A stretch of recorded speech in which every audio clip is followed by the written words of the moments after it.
Hey guys, je me surnomme le hacker éthique sénégalais. Je suis un étudiant autodidacte sur le domaine de la cybersécurité. Je partage également des vidéos concernant ce domaine de temps en temps. Aujourd'hui, nous allons voir comment se protéger de l'attaque par force brute. Pour ceux qui n'ont pas regardé comment faire l'attaque par force brute dans cette chaîne, je vous recommande d'aller regarder cette vidéo exclusivement en Wolof. Aujourd'hui, nous allons voir comment s'en protéger. On va s'en protéger en utilisant l'outil FileDurban, qui est le plus moderne des outils. Bon, pour installer FileDurban, je vais cliquer sur mon Ubuntu serveur sudo apt install FileDurban pour l'installer. Mais pour moi, mon cas, je l'ai déjà installé. C'est pas l'appel de taper tout ça. Mais si vous n'avez pas installé ça, vous tapez justement cela. Bon, nous allons bannir cette adresse IP de Kali. À droite, c'est Kali, à gauche, c'est Ubuntu serveur. On va utiliser la commande sudo FileDurban client 7 sshd bannip, c'est-à-dire on va bannir l'adresse IP de Kali qui est 192.168.56.11. Cette adresse IP, après on va entrer, voyez, à gauche il y a un, c'est-à-dire il y a une adresse IP qui a été bannie. Maintenant, on va voir les adresses IP bannies. Pour voir ça, on va utiliser la commande sudo FileDurban client statut, après statut 7, non, statut, oui, statut SSHD, et on appuie sur entrée. Voyez, il y a 192.168.56.11 qui est banni, c'est-à-dire l'IP de Kali est banni.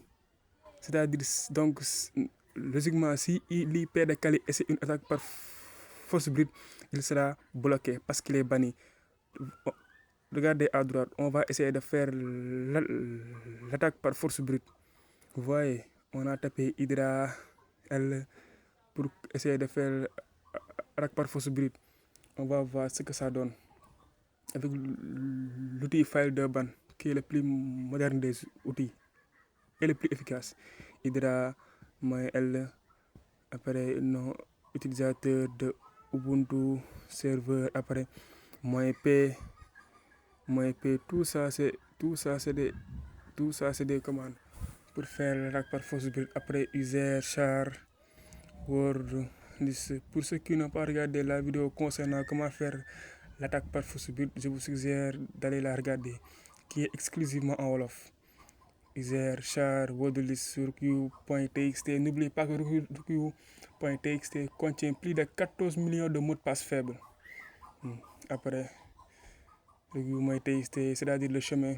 Après -s2000, c'est-à-dire de préciser le port. Le port SSH par défaut, c'est port 22. Moi, dans mon cas, je l'ai modifié. J'ai fait port 2000. J'ai modifié le port SSH. Après, l'adresse IP de Ubuntu serveur. L'adresse IP de Ubuntu serveur 192.168.10.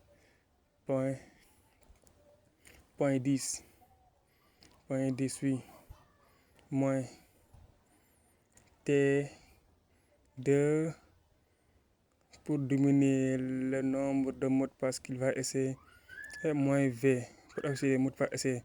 Après, on appuie sur entrée.